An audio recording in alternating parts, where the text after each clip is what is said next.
Assalamu alaikum, dear students. Continuing our discussion on Russian Revolution, let us proceed further. But before that, let us have a recapitulation of the last lecture. In the last lecture, we have discussed about the liberals, socialist revolutionaries, and workers along with peasants.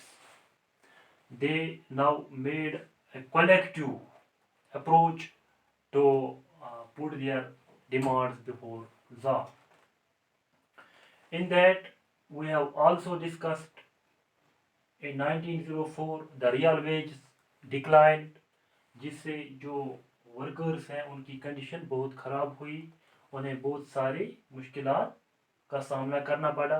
लिहाजा उस चीज़ को मद्देनज़र रखते हुए वो strike पे उतर आए। उन्होंने स्ट्राइक्स के दौरान उनके कुछ लीडर्स, जो वर्कर्स के लीडर्स हैं, उनको डिसमिस किया जाता है फ्रॉम जॉब। तो उसके खिलाफ ज़्यादा फिर आवाज़ उठती है और इस चीज़ को मतलब इसके खिलाफ आवाज़ उठाते हुए ये जो वर्कर्स हैं ये डिसाइड करते हैं कि हमें एक कलेक्टिव एक्शन, क्योंकि ऑलरेडी कॉल दी गई थी एक कलेक्टिव एक्शन के लिए, तो एक कलेक्टिव एक्शन के तहत 1,10,000 जो वर्कर्स होते हैं वो जमा होते हैं और इसके खिलाफ आवाज़ उठाते हैं। फिर हमने उसमें ये भी देखा कि workers under their leader father Gapon एक प्रोसेशन निकालते हैं और ये विंटर पैलेस की ओर जाते हैं। विंटर पैलेस में मौजूद फौज, पुलिस उन पे फायरिंग करती है। वहाँ बहुत सारी कैजुअलिटीज होती हैं। About 100 workers are killed and 300 wounded. This event is known as the Bloody Sunday in Russian history. उसके बाद क्या होता है, ज़्यादा से ज़्यादा मतलब इसमें अब बाकी तबकों के लोग भी इसमें अब शामिल होते हैं स्ट्राइक में।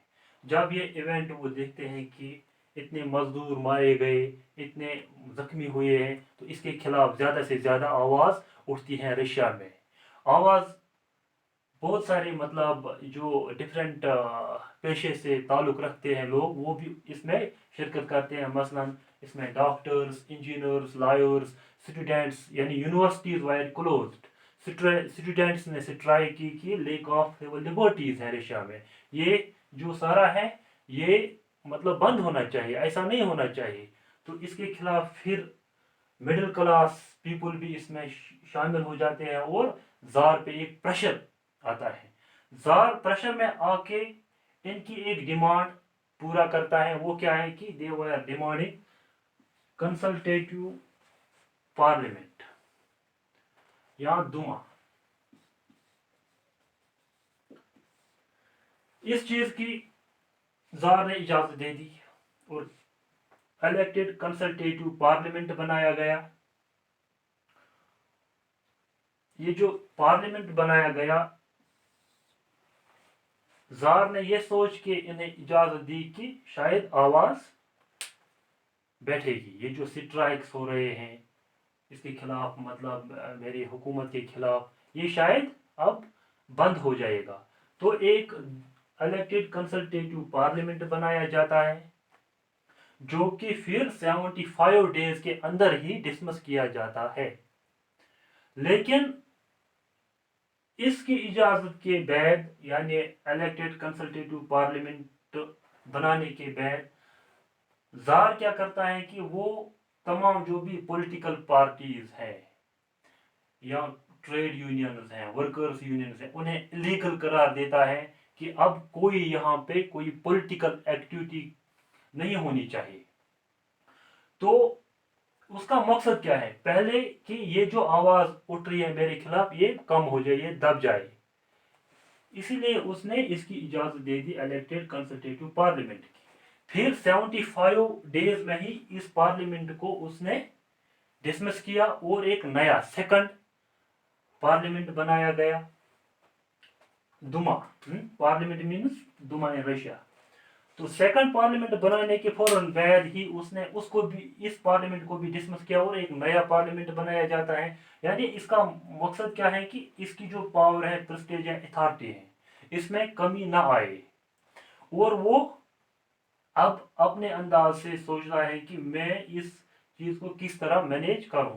तो उसने सेकंड जो पार्लियामेंट है इसको भी डिसमिस किया। उसके बाद उसने इलेक्शन लॉज चेंज किए। मकसद क्या था? मकसद ये था कि ये जो लिबरल्स और रेवोल्यूशनरीज हैं इनको बाहर रखा जाए, इनको इसमें मतलब मौका ही ना मिले कि ये इसमें आ जाए, इस पार्लियामेंट में।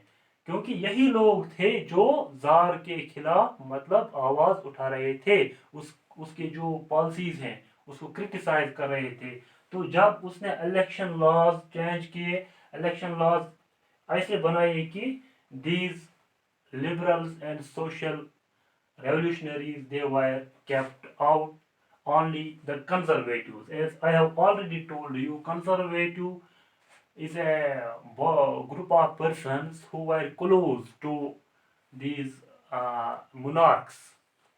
So थर्ड जो दुमा पार्लियामेंट बनाया गया उसमें only these conservatives were the politicians present in the third Duma. उसके बाद 1914 में यूरोप में क्या होता है कि टू अलायंसेस बनते हैं, Germany, Austria, Hungary and Turkey on the one side, and France, Britain, Russia, later on Italy and Romania on the other side. ये जो जर्मनी है ये सेंट्रल पावर्स कहलाते हैं, और ये जो बाकी हैं France, Britain, Russia, these are allied powers. इनके दरमियान एक जंग छिड़ जाती है 1914 में। इस जंग में ज्यादा नुकसान रशिया को होता है। Russia faced so many casualties in this war, यानी ज्यादा नुकसान रशिया को हुआ। This was the first world war. First world war में रशिया ने शिरकत की, और ये जो सोशलिस्ट्स हैं पर्टिकुलरली व्लादिमीर लेनिन, वो उसके खिलाफ थे कि हमें इसमें शिरकत नहीं करनी चाहिए, इस जंग में हमें इसे क्या फ़ायदा है इसमें शिरकत करने के बजाय हमें अपने मुल्क में जो हालात हैं वही सुधारे, वही ठीक करे। तो जब जार के खिलाफ लेनिन ने ये जो मतलब इसके खिलाफ बोला कि वार में हमें इजाज़त ये शिरकत नहीं करनी चाहिए, तो उससे जलाए वतन कर दिया जाता है। तो he was exiled। First world war में जो रशिया है उसकी फौज जो है उसको बहुत ज्यादा नुकसान हो गया। About 7 million casualties were reported from 1914 to 1970। 77 million casualties। You can imagine the loss। अब जर्मन फौज, चूंकि ये जो सारे मुल्क हैं यहाँ, जर्मनी, ऑस्ट्रिया, हंगरी, तुर्की, इनको अपने मतलब अपनी एम्पायर्स हुआ करती थी। जिस तरह हम देखें अटोमन, तुर्की की अटोमन एम्पायर, जर्मनी की भी अपनी एम्पायर, हंगरी भी, ऑस्ट्रिया भी, और ब्रिटेन की को भी तो अपनी एम्पायर थी। इंडिया में भी इनकी एम्पायर थी। रशिया तो एम्पायर ही थी। इसमें हमने देखा कि इसका एक्सटेंट कहाँ कहाँ तक फैला हुआ था। तो ये जो बड़े बड़े पावर्स थे उस वक्त के, लेकिन ज्यादा नुकसान रशिया को ही हुआ कि 7 million casualties were reported in this war. Soldiers जो है जिनके बलबूते पे जार ये सारा कुछ चला रहा था अपने मुल्क में, तो these soldiers were not willing to fight such a war, क्योंकि इसमें बहुत ज्यादा नुकसान ईस्टर्न फ्रंट को हुआ, ईस्टर्न साइड में हुआ। वेस्ट में ज्यादा मतलब नुकसान नहीं हुआ, अलबत्ता ईस्ट में बहुत ज्यादा नुकसान हुआ। ईस्ट में रशिया ही आता है, तो लिहाजा रशिया को ज़्यादा नुकसान हो गया। जब रशिया को नुकसान हो गया, आर्मी जो है इसका जो मोरल है वो डाउन हो गया, और उधर रशिया में इसके खिलाफ आवाज उठी। मतलब एंटी जर्मन सेंटिमेंट्स वहां लोगों में पैदा हुए। एंटी जर्मन सेंटिमेंट्स क्यों? क्योंकि जर्मनी ने इन्हें बहुत ज्यादा नुकसान किया, इनकी अफवाज को बहुत ज्यादा नुकसान उठाना पड़ा। लिहाजा रशिया में एंटी जर्मन सेंटिमेंट्स पैदा हो गए लोगों में। उसके बहुत सारे वजूहत हैं। एंटी जर्मन सेंटिमेंट्स इस कदर लोगों में पैदा हुए कि जो पीटर्सबर्ग है उस वक्त का ये जो capital, Petersburg was renamed as Petrograd. और ये जो ऑटोक्रेसी है जार की, इट बिकेम अनपॉपुलर।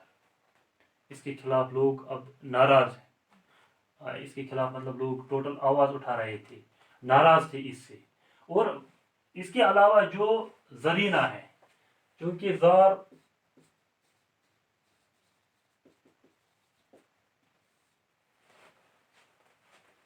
जो है निकोलस सेकंड, जार इनका एक टाइटल है, यानी जार की जो वाइफ है उसको जरीना कहेंगे। जरीना अलेक्जेंड्रिया जो है, ये इसके जो ओरिजिन है वो she was from German origin.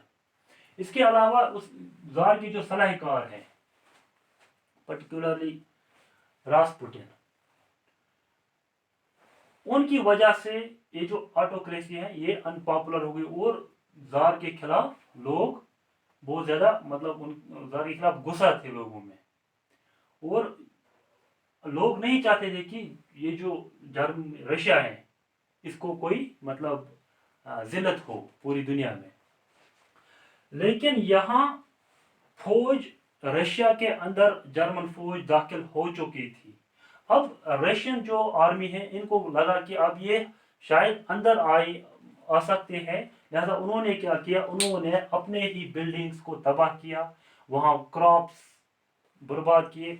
उनका मकसद ये था कि ये जो जर्मन फौज है इनको कहीं तरीके से रोका जाए फ्रॉम प्रोसीडिंग फर्दर।